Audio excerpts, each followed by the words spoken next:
An balimaw ani ɲankuma kibaruya min b'an bolo k'a las'aw ma bi o de ye ko furancɛ fangasigi minnu kan ka kɛ an ka kɔrɔnfɛlaw la a kɔni sera ka kɛ kunun Menaka ale ni Gawo min fɛnɛ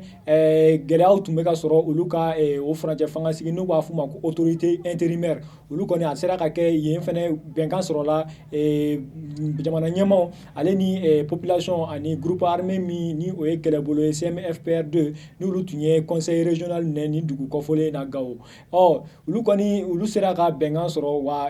min ye furancɛ fanga ninnu ye olu kɔni sera ka sigi nin dugu ninnu na n y'a fɔ aw b'a kalama cogoya min na o mankan kelen de tun bɛ Tombouctou fɛnɛ Tombouctou min furancɛ fangasigi y'a to groupe armé kelen n'a bɛ fɔ o ma CMFPR2 ale taara yen conseil régional minɛ i n'a fɔ Gawo ta kɛra cogoya min na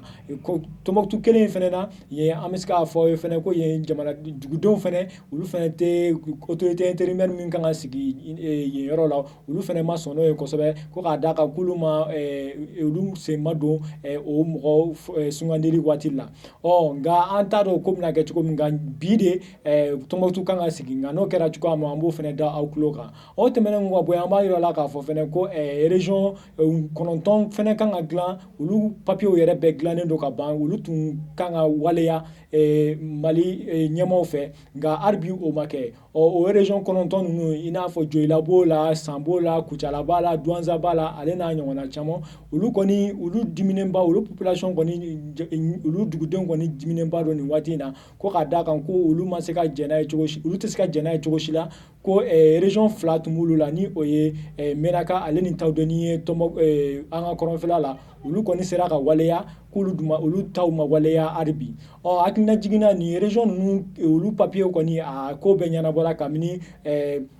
san 2000 ale ni 12 marisi kalo tile fila kɔni a kɔni kɛra o de la o ni sisan cɛ an bɛ se k'a fɔ ko a san 5 dafara o san 5 in dun a tun fɔra ko de kɔnɔ ko région ninnu ni a papiyew bɔra k'u bɛ waleya ni duguden kɔfɔlen minnu fɔra nin région 9 min tora ka waleya olu kɔni y'a jira k'a fɔ ko n'a ma ɲɛ ko a fɔra ko nin san 5 in de kɔnɔ k'a bɛ waleya k'olu dun ta ma waleya ko kɔni kɛlen don olu ka kunpanba ye olu la wa olu kɔni